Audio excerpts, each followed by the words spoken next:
শিকল বেরি দিলে কি আর কাউরে বান্ধা রাখা যায়?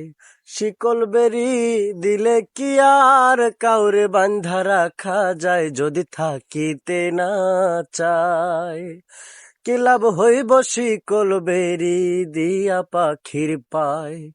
যদি থাকিতে না চায়, কি লাভ হইব শিকল বেরি দিয়া পাখির পায়?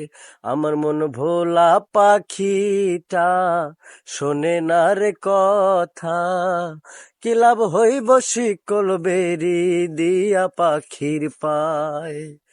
শিকল বেরি দিলে কি আর কাউরে বান্ধা রাখা যায়? শিকল বেরি দিলে কি আর কাউরে বান্ধা রাখা যায়? যদি থাকিতে না চায়, কি লাভ হইব শিকল